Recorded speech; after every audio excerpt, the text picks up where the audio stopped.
Saudaraku sempat mendepak Wagner Lopez, PSS Sleman kini resmi menunjuk sosok Mazzola Junior sebagai pelatih baru Super Elja di Liga 1 2024. Meski rekam jejaknya tak terlalu mentereng.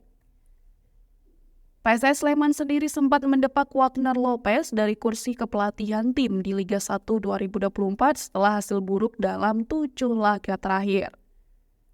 Bersama Wagner Lopez, PSS Sleman hanya bisa meraih 1 kemenangan, 2 kali hasil imbang, dan 4 kekalahan di Liga 1 2024, dan membuat Super Elja berada di posisi juru kunci klasemen sementara. Kini, PSS Sleman telah resmi menunjuk pelatih baru untuk menggantikan Wagner Lopez di Liga 1 2024.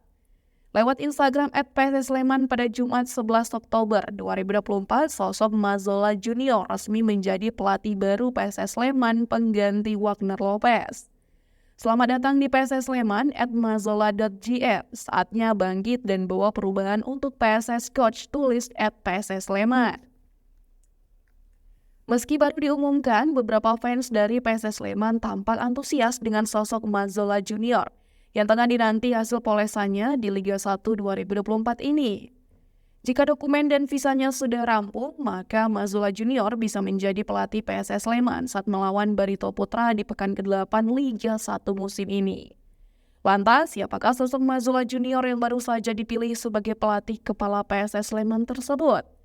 Melirik dari Transfermarkt, Mazzola Junior merupakan pelatih asal Campinas, Brazil yang sudah malang melintang di sepak bola negeri Samba. Mengawali karir kepelatihannya pada tahun 2003 silam, Mazzola Junior memilih FC Marco sebagai batu pijakan karirnya. Namun selama menjadi pelatih, Mazzola Junior lebih sering menjadi klub-klub regional Brazil.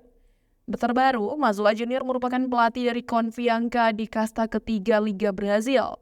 Sudah memiliki lisensi A nasional, Mazzola Junior memiliki formasi andalan 4-2-3-1. Layak dinantikan bagaimana kiprah Mazzola Junior bersama PSS Sleman di lanjutan Liga 1 2024 selanjutnya.